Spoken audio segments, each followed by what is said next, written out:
Hello students and welcome to our YouTube channel engineer Sem classes. आप सबका engineer Sem classes में स्वागत है। जैसे आप सबको पता है कि आपका नोटिफिकेशन एसएससी जेई का आ चुका है, आरआरबी जेई का भी नोटिफिकेशन आने वाला है। अप्रॉक्स 13,500 के करीब वैकेंसीज आएगा जूनियर इंजीनियर का, और सीनियर सेक्शन इंजीनियर का 4,500 के करीब, जिसमें 13,000 जूनियर, 13,500 के करीब जो जेई का वैकेंसीज आएगा, उसमें 4-4,500 मैकेनिकल, 4,500 के करीब सिविल का वैकेंसीज रहेगा। अभी एसएससी जेई का ऑनगोइंग वैकेंसीज है, तो आप इन दोनों एग्ज़ाम को टारगेट करें।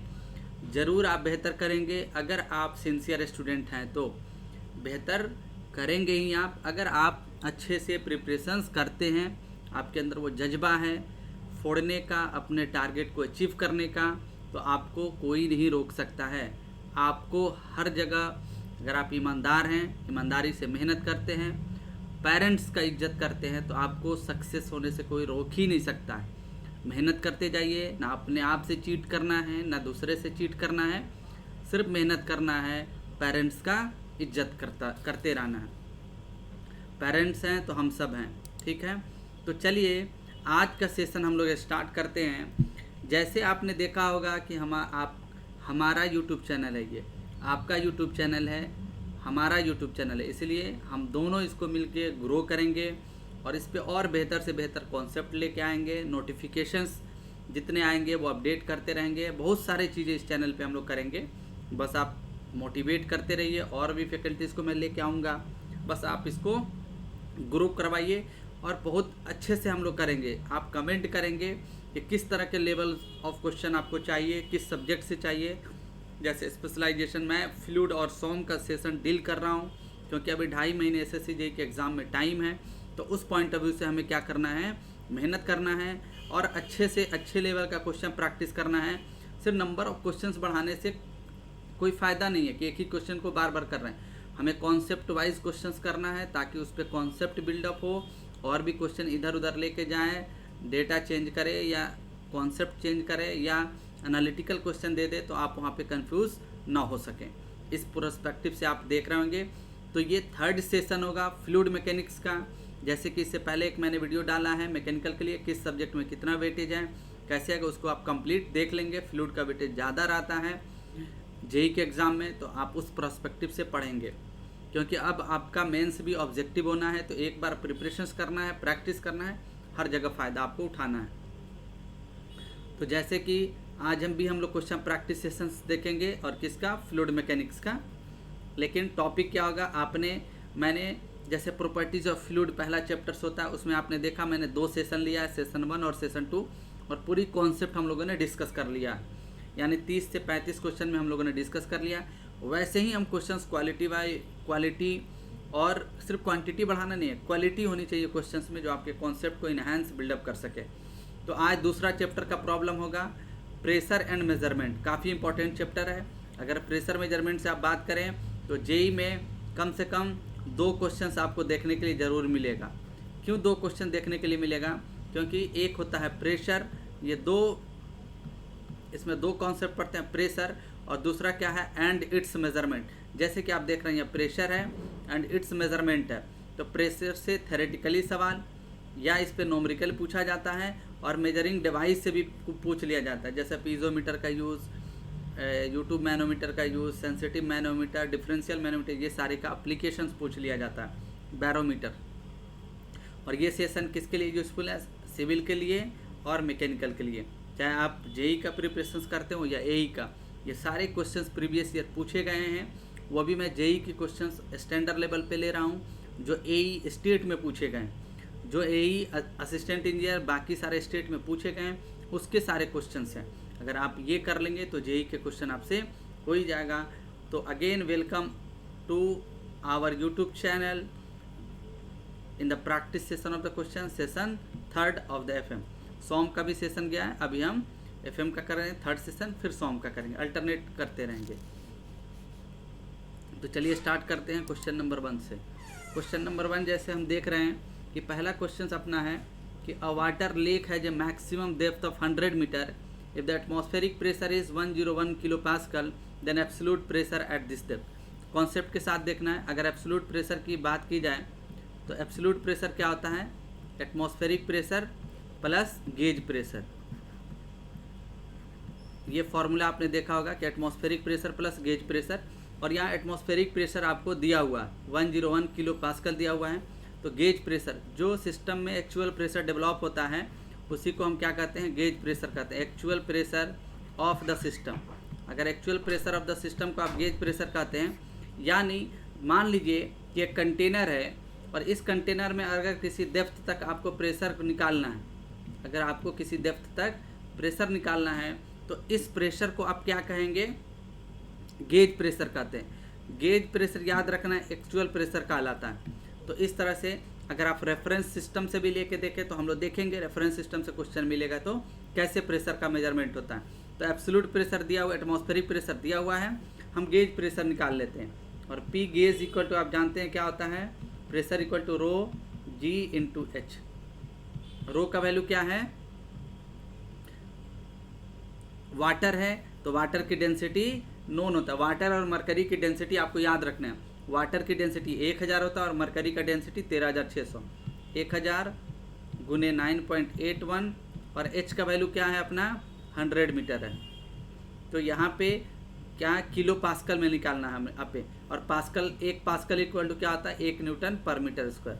ठीक है, तो जैसे अब यहाँ देखेंगे ये अपना किलो में कन्वर्ट हो जाएगा, इससे मल्टीप्लाई करेंगे तो क्या आ जाएगा 981 किलो न्यूटन पर मीटर स्क्वायर। सिंपल सा इसे लिख सकते हैं 981 किलो पास्कल, ये अपना आ गया। अब यहाँ से पी एब्सोल्यूट इक्वल टू लिखा जाए तो P atmospheric 101 plus 981 kilo pascal आएगा, यूनिट ध्यान में रखना है।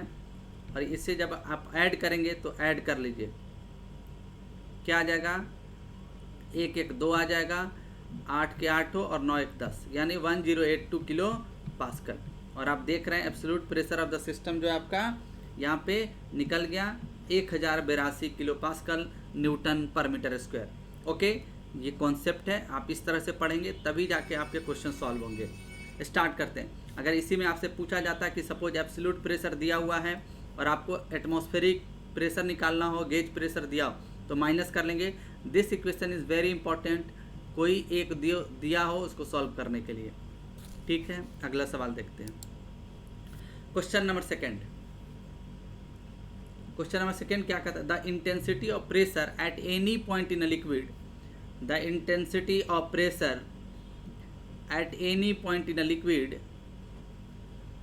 Eight rest is same in all direction, the above statement is known as, क्या कहलाता है, the intensity of pressure at any point in the liquid at rest. अगर liquid rest में होगा तो आप जानते हैं इस कंडीशंस में क्या होता है, velocity gradient D U by D Y का वैल्यू क्या हो जाएगा 0 हो जाता है, एग्जिस्ट नहीं करता है। सपोज एक सिस्टम है और यहाँ पे आप देख रहे हैं कि अगर लिक्विड रेस्ट में हो तो सभी डायरेक्शन में अगर प्रेशर P लगने लगे, यानी मान लीजिए Px है, ये Py है और Pz है, और इसका value Px equal to Py equal to Pz हो जाए, तो इस तरह के हम प्रेशर्स को क्या कहते हैं, अगर ये मान लीजिए प्रेशर P के ये आपस में इक्वल हो जाए तो ऑल प्रेशर इस तरह के हम प्रेशर्स को क्या कहते हैं, स्टैटिक कंडीशंस आप कहेंगे। और ये स्टैटिक कंडीशंस किसके वजह से आता है, पास्कल्स लॉ। किसने दिया था, पास्कल्स लॉ, ये कहलाता है पास्कल्स लॉ। यानी पास्कल्स का कहना क्या था, एप्लीकेशन ऑफ पास्कल्स लॉ, ये जान लें आप। पास्कल्स लॉ क्या कहता है, this is only valid when the fluid valid when fluid in rest, ये तभी वैलिड होगा जब फ्लूइड रेस्ट कंडीशंस में हो। ठीक है, तो आप यहाँ जानते हैं कि अगर इस तरह इक्वल इंटेंसिटी हो, सभी डायरेक्शंस में प्रेशर बराबर आ जाए रेस्ट कंडीशन में, तो उसे कहते हैं पास्कल्स लॉ। क्रिचॉफ्स लॉ आप जानते हैं, क्रिचॉफ्स लॉ कहाँ पे आप पढ़ते हैं, अगर इलेक्ट्रिकल के होंगे तो इलेक्ट्रिकल सर्क्यूट में पढ़ते हैं, या मैकेनिकल से जो बिलोंग करते हैं वो HMT में पढ़ते हैं। क्रिचॉफ्स लॉ ऑफ रेडिएशन जो क्या कहता है कि एब्सॉर्प्टिविटी और इमिसिविटी आपस में बराबर होंगे। न्यूटन्स लॉ आप जानते ही हैं, मोशंस के बारे में है। डार्सी-वेस्बैच लॉ किसके बारे में बताता है, मेजर लॉस के बारे में। फ्लूइड में ही आगे देखेंगे मेजर लॉस। तो जो दिया हुआ कंडीशन है उस पर क्या वैलिड होता है, Pascal's law. Okay, next question. Options clear होने चाहिए, कॉन्सेप्ट क्लियर होने चाहिए आपके। Question number 3, an oil of specific gravity 0.9, ये ऑयल है और इसका स्पेसिफिक ग्रेविटी जी ऑयल दिया हुआ है 0.9, तो डेंसिटी क्या आ जाएगा 900, 1000 से आप डायरेक्ट क्या करते हैं मल्टीप्लाई कर देते हैं फ्लूइड के केस में। Contained in a vessel at a point a height of oil is 40 metre, find the corresponding height of the water at the point. अब आप ये समझ लें प्रेशर का मेजरमेंट हमेशा कहाँ से होता है, फ्री सरफेस से। Pressure measured from the free surface. ये क्या कर रहा है कि एक वेसल है, एक ये वेसल है और इसमें ऑयल को फिल किया गया, दिस इज द ऑयल, ये ऑयल है। और यहाँ पे मान लीजिए कि इस पॉइंट पर आपको ए पॉइंट पे प्रेशर निकालना है और ये कहलाता है फ्री सरफेस, ऐसा सरफेस जो एयर के कांटेक्ट में हो। तो ये फ्री सरफेस है और इसका हाइट आप जान रहे हैं कितना है 40 मीटर, इसका हाइट क्या 40 मीटर है। तो इस पॉइंट का प्रेशर क्या आ जाएगा, आप we know that P A equal to क्या आ जाएगा rho into g into h, और ऑयल का डेंसिटी दिया हुआ है 900 और जी का वैल्यू 9.81 और एच का वैल्यू क्या है आपका 40 मीटर, ये दिया हुआ है। आपने ए पॉइंट पे निकाल लिया प्रेशर, ये टोटल प्रेशर हो गया ऑयल का प्रेशर। कह क्या रहा है question, find the corresponding height of water at the point. अब क्या कर रहा है कि इफ़ ये अगर ऑयल है और इसके जगह पर हम वाटर को रिप्लेस कर दें, वाटर को रिप्लेस कर दें तो यहाँ पे जो हाइट होगा वो कितना होगा, उसके करस्पॉन्डिंग हाइट निकालना है। तो आप क्या कहिएगा, at the same point when the water is replace P in the case of water, और ये P in the case of क्या आ जाएगा ऑयल। तो आप जानते हैं rho G H, rho of water आ जाएगा G into H of water, H water निकालना है। रो की density 1000, G 9.81 into H of water. हम दोनों को क्या करेंगे बैलेंस कर देंगे बाय द कॉलम प्रिंसिपल। तो यहाँ पे हम बैलेंस करेंगे तो क्या आ जाएगा 900 into 9.81 into 40 equal to 1000 into 9.81 into H of water. 9.81 से 9.81 कैंसिल होगा, 00 से 00 और 10 ये कैंसिल होगा, यानी H of water equal to 36 metre आ गया। आंसर आपका तो पता लग गया। अब इसे ये क्लियर एक कंक्लूजन आप समझ लें जो आपको काफ़ी काम आने वाला। कंक्लूजन इज देयर कि अगर डेंसिटी हाइयर हो, डेंसिटी ज़्यादा हो तो लिक्विड क्या होता है कम राइज करता है। जैसे अगर ऑयल की बात करें और यहाँ वाटर की बात करें, इससे कंपेयर किया गया तो ऐसे भी ऑप्शंस को एलिमिनेट कर सकते थे आप। ऑयल यहाँ पे 40 मीटर राइज किया है तो इसके करस्पॉन्डिंग वाटर की आप देखेंगे तो इससे कम ही राइज करेगा क्योंकि वाटर की डेंसिटी कम है। तो 900 ऑप्शन को आप ऐसे एलिमिनेट कर दें, बाकी ऑप्शंस यहाँ पर क्लोज है, 40 मीटर से कम है। तो आप आंसर को कैलकुलेट कर लें तो राइट आंसर मिल जाएगा आपको B, 36 metre is the right answer. तो इस तरह से आप क्वेश्चंस को प्रैक्टिस करके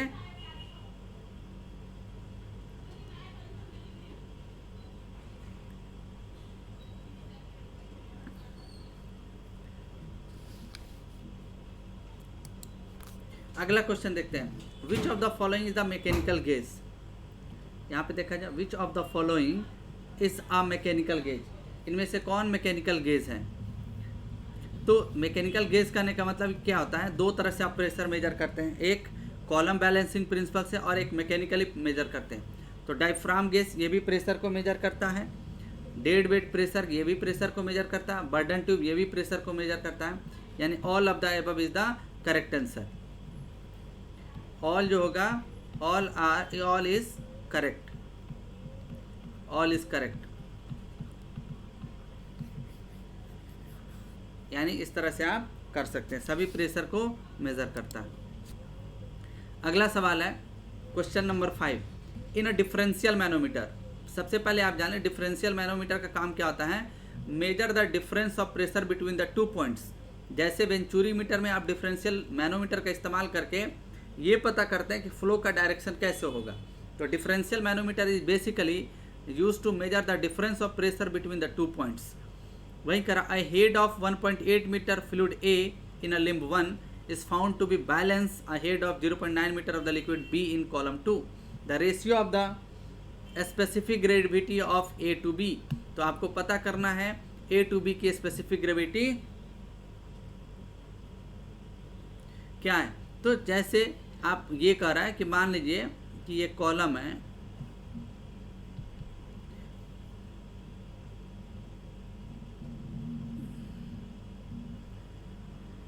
ठीक है,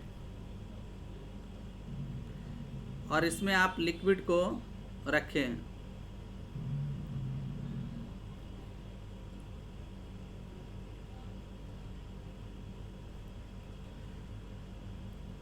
ये ए है और ये बी हो गया, ये ए पॉइंट है और ये बी पॉइंट है। तो इसके क्रॉसपोंडिंग दिया, ये कॉलम 1 हो गया और ये कॉलम 2 हो गया। कॉलम बैलेंसिंग प्रिंसिपल आप लगा दें,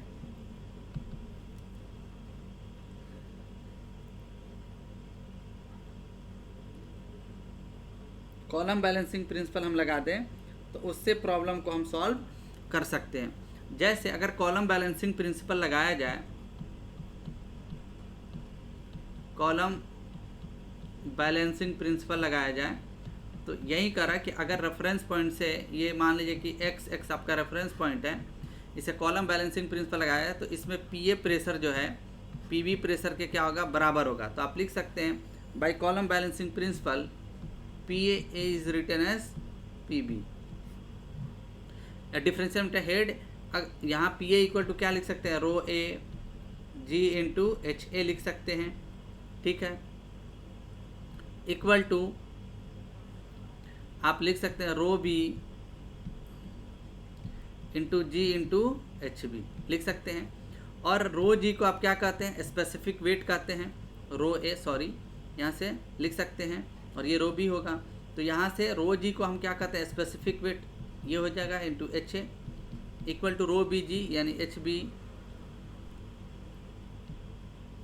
यहाँ पे gamma B into H B लिख सकते हैं।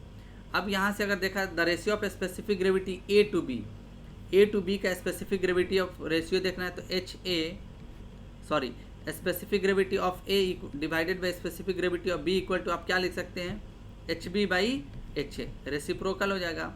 और एच बी आपका दिया हुआ है हेड ऑफ, यानी ये हाइट दिया हुआ है 1.8 मीटर, ये एच ए होगा 1.8 मीटर, और ये कितना दिया हुआ है 0.9 मीटर। तो एच बी का वैल्यू 0.9 है और ये क्या अपना 1.8 है, यानी 1/2 आ जाएगा, और 1/2 का वैल्यू क्या आ जाएगा 0.5। तो इस तरह से प्रॉब्लम को आप सॉल्व कर लेंगे।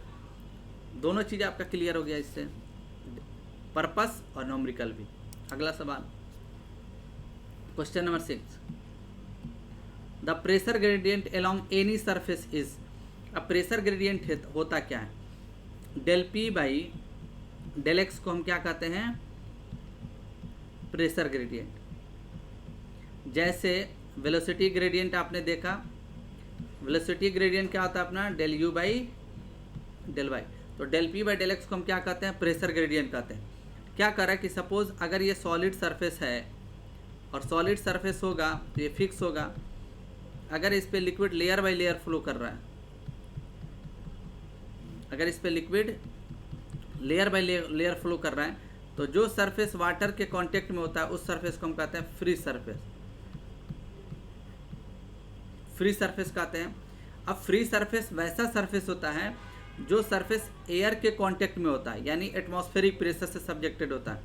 अगर इस सरफेस पे बात करेंगे, सबसे अपर वाला सरफेस ये सरफेस है, तो इस पर कैसा प्रेशर लगेगा, पी एटमॉस्फेरिक, और पी एटमॉस्फेरिक का वैल्यू आप जानते हैं क्या होता है, कांस्टेंट होता है। ऐसा सरफेस जो एटमॉस्फेरिक अगर कांस्टेंट होगा तो आप इसका del P by del x निकालेंगे तो कांस्टेंट का डिफरेंशिएशन क्या होता है, 0 होता है, ठीक है। ऑलवेज निगेटिव नहीं होगा, ऑलवेज पॉजिटिव नहीं होगा, मे पॉजिटिव नहीं, 0 होगा, क्योंकि एटमॉस्फेरिक प्रेशर कांस्टेंट है तो वहाँ पे उसका ग्रेडियंट क्या होगा, 0 होगा। अगला सवाल, question number 8, high vacuum pressure is most commonly expressed in.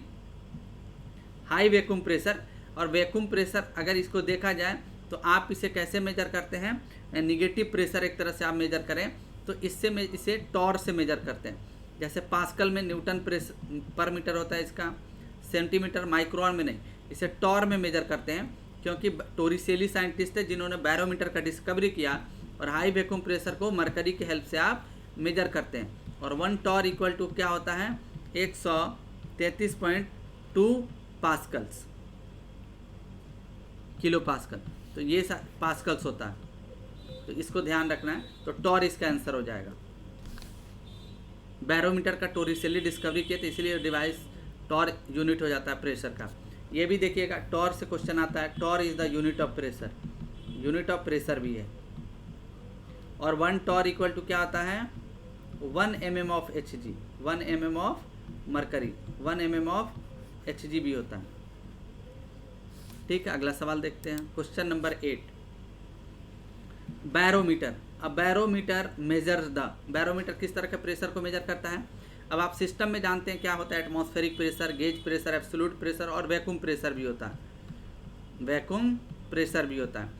तो बेसिकली बैरोमीटर एक डिवाइस है जो टोरिसेली नाम के साइंटिस्ट ने डिस्कवर किया था, और वो एटमॉस्फेरिक प्रेशर को मेजर करता है, सिर्फ एटमॉस्फेरिक प्रेशर को मेजर करता है। अगर यहाँ पे स्टैंडर्ड एटमॉस्फेरिक प्रेशर ऑप्शन में रहे, ये भी कहीं कहीं मिल जाएगा, और लोकल एटमॉस्फेरिक प्रेशर है, तो आप कहेंगे कि जो बैरोमीटर्स होता है वो सिर्फ लोकल एटमॉस्फेरिक प्रेशर को मेजर करता है। तो यहाँ पे अगर रहता तो बैरोमीटर, यानी barometer basically only measure the atmospheric pressure. और एटमॉस्फेरिक प्रेशर 2 तरह का होता है, एक स्टैंडर्ड एटमॉस्फेरिक प्रेशर, दूसरा लोकल एटमॉस्फेरिक प्रेशर। ऑब्वियस सी बात है, अगर डिवाइस से आप मेजर करेंगे तो स्टैंडर्ड वैल्यू फिक्स होता है, उसको मेजर करने की क्या जरूरत है। आप मेजर किसे करेंगे, लोकल को, यानी जो चेंजेबल है, थोड़ा बहुत चेंज करता हो। अगला सवाल देखते हैं, question number 9। Piezometer is use to measure the, किस तरह के प्रेशर। ऑब्वियस सी बात है, प्रेशर को मेजर करता है, pressure, temperature, electrical resistance, none of this. Piezometer एक डिवाइस है जो प्रेशर को मेजर करता है। इसके बारे में आपको समझ लें, measure the pressure, major pressure at a point, किसी एक पॉइंट पर प्रेशर को मेजर करता है, या लोकल प्रेशर को मेजर करता है। ये भी रहे तो सही है, लोकल मतलब स्मॉल प्रेशर को आप या बोल सकते हैं मॉडरेट प्रेशर को मेजर करता है। मॉडरेट प्रेशर को मेजर करता है, यानी मॉडरेट का मतलब होता है इंटरमीडिएट प्रेशर को, ना ज़्यादा कम ना ज़्यादा हाई।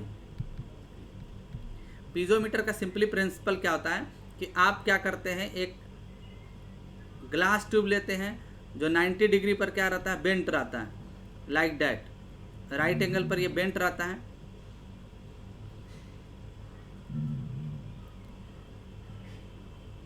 नाइन्टी डिग्री पर बेंट रहता है, और जो बेंट एंगल होता है, जो हॉरिजॉन्टल पोर्शन होता है, वहाँ पे कनेक्ट करते हैं जहाँ पे आपको प्रेशर मेजर करने होते हैं, और दूसरे एंड को छोड़ देते ओपन टू द एटमॉस्फेयर। मान लीजिए ए पर प्रेशर मेजर करना, इसमें जितना लिक्विड राइज करेगा वहीं, मान लीजिए एच लिक्विड राइज किया तो वहीं क्रॉसपोंडिंग क्या आ जाएगा, प्रेशर को मेजर करेगा, यानी पी ए इक्वल टू जो लिक्विड का डेंसिटी होगा जी इंटू एच, सिंपल इक्वेशन ये होता है। तो सिंगल फ्लूइड कॉम्बिनेशंस के लिए इस्तेमाल होता है, लो प्रेशर के लिए, मॉडरेट प्रेशर के लिए यूज़ किया जाता है। ठीक है, अगला सवाल, question number 10। It is required to find the pressure difference between the two horizontal pipe through which water is flowing using inverted manometer. Inverted manometer मतलब क्या होता है, inverted manometer की आप बात समझ लें। inverted manometer, इन्वर्टेड मैनोमीटर उस तरह का, ये भी एक डिफरेंशियल मैनोमीटर होता है। कैसा manometer, differential manometer. Differential manometer 2 तरह का होता है, कि यूट्यूब डिफरेंशियल मैनोमीटर, एक इन्वर्टेड यूट्यूब डिफरेंशियल मैनोमीटर। जैसे ऐसे इस तरह का शेप होगा, यहाँ पे आप प्रेशर को क्या करेंगे, कनेक्ट कर देते हैं, जहाँ पे प्रेशर मेजर करना होता है आप कनेक्ट कर देते हैं, जैसे लाइक दैट। तो ये इन्वर्टेड कहलाता है। इन्वर्टेड का मतलब क्या होता है, उल्टा। और ये तब आप इस्तेमाल करते हैं जब फ्लूइड की डेंसिटी कम हो, fluid density is low, fluid density is very low, कम हो, तब आप इसका इस्तेमाल करते हैं। तो inverted manometer, 2 manometric fluid with specific gravity 13.6 और 0.8 are available. Which manometer fluid to be use now. मान लीजिए यहाँ मरकरी के रोज ही अगर देखा जाए तो 13,600 होगा, और अगर लिक्विड का देखा जाए, एक जो लिक्विड है, फ्लूइड है, उसका डेंसिटी अगर देखा जाए तो 0.8 स्पेसिफिक ग्रेविटी 800 हो जाएगा डेंसिटी, kg पर मीटर क्यूब। तो इसकी डेंसिटी कम है, तो इन्वर्टेड रहता तो आप किसका यूज़ करते हैं, lighter density of the fluid. अगर वहीं यूट्यूब डिफरेंशियल मैनोमीटर रहता तो हैवियर फ्लूइड का यूज़ करते हैं। तो आप कहेंगे वही फ्लूइड हम इस्तेमाल करेंगे इन्वर्टेड में जो फ्लूइड लाइटर होगा, और दोनों के कंपेयर में लाइटर फ्लूइड कौन है, जिसका स्पेसिफिक ग्रेविटी 0.8 है, क्योंकि इसकी डेंसिटी 800 होगा, जो 13,600 मरकरी के कंपेयर में काफ़ी कम है। ओके, नेक्स्ट सवाल, क्वेश्चन नंबर 11, स्टेटमेंट वाला क्वेश्चन है, सही से पढ़ना है तभी आप जवाब दे पाएंगे। जो इस बार कन्वेंशनल पेपर आपका ऑब्जेक्टिव होगा तो इस तरह के क्वेश्चंस मैक्सिमम देखने के लिए आपको मिलेगा। क्वेश्चन स्टेटमेंट 1 का था, a differential inverted U tube manometer determine the difference in pressure between the 2 points in a flow section which is connected. बिल्कुल सही है, क्योंकि डिफरेंशियल मैनोमीटर इन्वर्टेड का मतलब ही होता है major the difference of pressure, major the difference of pressure, major the difference of pressure. ठीक है, स्टेटमेंट 2 की बात करें तो क्या कर, the sensitivity of an inclined gauge depends on the angle of inclination. बिल्कुल, सेंसिटिव मैनोमीटर किस पे डिपेंड करता है, जब आप देखेंगे सिंगल कॉलम मैनोमीटर को, तो वहाँ पे अगर सेंसिटिविटी की बात करें तो क्या आता है, सेंसिटिविटी 1/sin थीटा। तो ऑब्वियस ये थीटा है, अगर एंगल चेंज करेगा, अगर ये चेंज करेगा तो सेंसिटिविटी पर भी फर्क पड़ेगा। तो इस तरह से आप देख सकते हैं कि क्या सही है, ओनली 1 इज करेक्ट, बिल्कुल नहीं, क्योंकि दोनों स्टेटमेंट सही है। तो 2, बोथ 1 and 2 आर करेक्ट। ठीक है, दोनों स्टेटमेंट सही है। क्वेश्चन नंबर 12 देखते हैं। उसी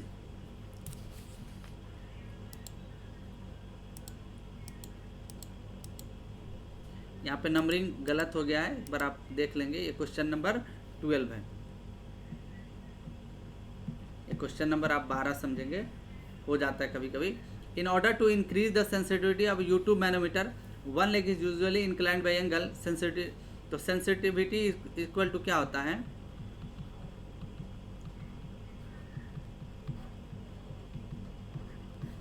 वन बटा साइन थीटा। तो सिंपल सी बात है, या कहीं पे अगर कॉसेक थीटा मिले तब भी सही है, क्योंकि साइन थीटा का उल्टा क्या होता है, कॉसेक थीटा। तो ये करेक्ट आंसर है, पिछले वाले क्वेश्चन से रिलेटेड क्वेश्चन है। आप देख रहे होंगे डिफरेंट हम लोगों ने क्वेश्चन लिया। ये क्वेश्चन नंबर 13 होगा आपका। The depth of the liquid is measure in vertical direction. क्या कर रहा है कि अगर ये free surface of the liquid है, जो आप डेरिवेशन देखते होंगे, मान लीजिए कि अगर फ्री सरफेस से आप किसी हाइट तक प्रेशर का मेजरमेंट करेंगे तो इक्वेशन क्या आता है अपना, dP/dz इक्वल टू ρg, यही आता है ना। वर्टिकली डाउनवर्ड डायरेक्शंस में मेजर करने पे जो प्रेशर का वेरिएशंस होता है वो किसके बराबर होता है, ρg के बराबर, वो भी पॉजिटिव साइन। यहाँ पे आप देख लें, अगर फ्री सरफेस से नीचे मेजर करेंगे तो ρg का वैल्यू क्या आएगा, पॉजिटिव आएगा। वहीं फ्री सरफेस से आप ऊपर की तरफ मेजर करेंगे तो ρg का वैल्यू क्या आएगा, निगेटिव साइन आएगा। यानी dP/dz का value in the case of plus ρg होगा, या आप लिख सकते हैं इसी को स्पेसिफिक वेट। सही है, C is the right answer. अगला सवाल है question number 14। The atmospheric pressure at sea level, यानी ये जो रेफरेंस पॉइंट होता है हमारा, सी लेवल को हम क्या कहते हैं, रेफरेंस पॉइंट।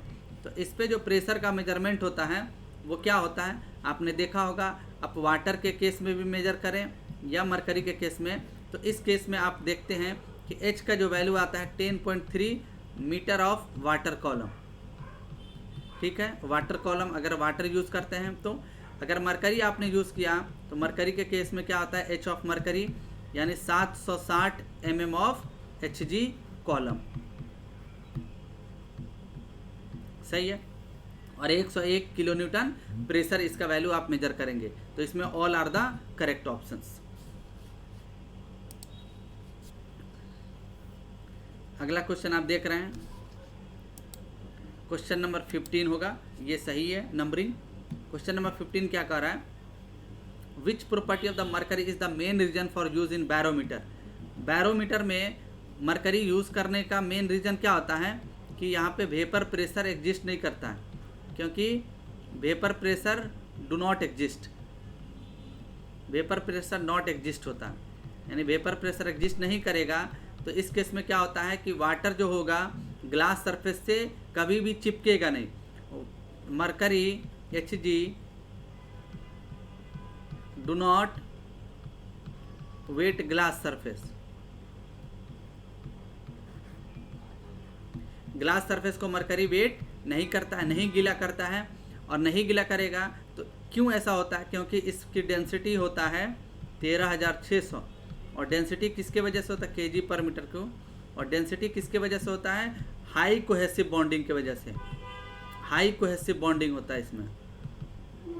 और कोहेसिव बॉन्डिंग होगा तो आप क्या कहेंगे, हाई टेम्परेचर सस्टेनिंग भी होगा, ये हाई टेम्परेचर सस्टेन करेगा ये, तो ये अपने मॉलिक्यूल्स को आसानी से वेपराइज नहीं करेगा। तो इसलिए कहा जाता है कि मरकरी को हम बैरोमीटर में इसलिए यूज़ करते हैं क्योंकि उसमें नेग्लिजिबल वेपर प्रेशर होता है, वेरी लो वेपर प्रेशर होता है, और वेरी लो या नेग्लिजिबल दोनों ऑप्शंस रहे तो सही है। वेपर प्रेशर होता है क्योंकि आप मरकरी का यूज़ करते हैं बैरोमीटर का, आप देखते हैं कि जैसे आप फीवर मेजरमेंट में यूज़ करते हैं तो वहाँ पे अगर मरकरी वेपराइज हो जाएगा तो आप एक्यूरेट रीडिंग नहीं कर पाएंगे, इसीलिए क्योंकि वेपर बनेगा तो ग्लास सरफेस से स्टिक करेगा, तो सही से रीडिंग आपको मिल नहीं पाएगा। तो ऑप्शन क्या होगा, वेरी लो वेपर प्रेशर है या नेग्लिजिबल रहे।